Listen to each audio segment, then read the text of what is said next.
Il y avait 7 millions de petits porteurs en France en 2008. Aujourd'hui, ils sont moitié moins nombreux. Bonjour Nicolas Barré. Bonjour Thomas. Ce mouvement, vous le trouvez d'autant plus inquiétant que les gros actionnaires français sont eux aussi moins présents dans les sociétés françaises. Oui, c'est surtout ça. Et c'est grave parce que tout le monde s'en fiche. On s'émeut quand des Chinois, par exemple, achètent la moitié du capital de l'aéroport de Toulouse.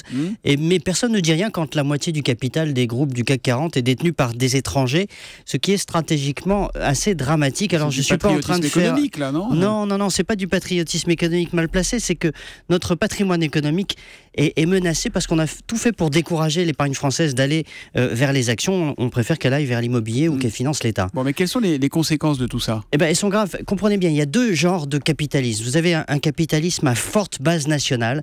Aux États-Unis, en Allemagne, au Japon, les entreprises sont largement contrôlées par des capitaux locaux et ça crée un lien fort. Quand un groupe américain dont les actionnaires sont des retraités américains, forcément, ils sont beaucoup plus sensibles aux intérêts nationaux. Et puis vous avez un capitalisme à faible base nationale, comme en France, avec des groupes dont le capital est totalement éparpillé. Et du coup, quand vous vous appelez Danone ou Société Générale et que vos actionnaires, ce sont des fonds de pension d'instituteurs en Californie, je peux vous dire qu'ils n'en ont mais absolument rien à faire de la filière laitière française ou du financement des PME bretonnes. Et cette faiblesse de l'actionnariat français, elle se traduit comment ? Ça veut dire que nos groupes sont plus fragiles et plus facilement opéables.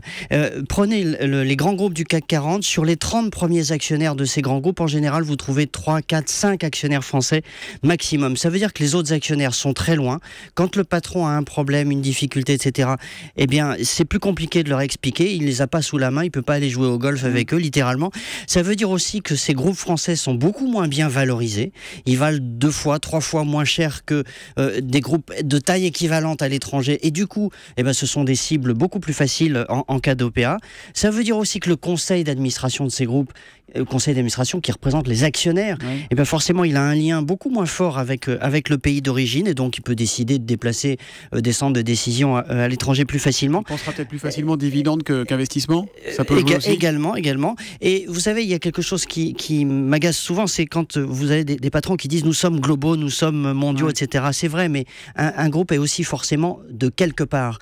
Et donc ce quelque part, pour qu'il ait toujours un sens, il faut qu'il y ait des actionnaires qui représentent ses intérêts nationaux. En France, ils ont totalement disparu, ou presque totalement, parce qu'il n'y a pas de fonds de pension. Il serait temps de se dire qu'il y a là un enjeu. Du jeu, les États-Unis, si on veut acheter les groupes américains, on peut le faire. C'est juste qu'on n'a pas les moyens, non ? Bien sûr, mais aux États-Unis, vous avez des fonds de pension qui détiennent le capital, qui structurent le capitalisme américain et qui créent un ancrage aux États-Unis. Et c'est ça la grande différence. Et là, il faut bien comprendre qu'en France, on a vraiment un enjeu stratégique à ce niveau-là. L'édito Écho et l'inquiétude ce matin de Nicolas Barré, directeur de la rédaction des Échos. C'est tous les matins à 8h10. On se retrouve lundi, Nicolas. Bonne journée. Bonne journée.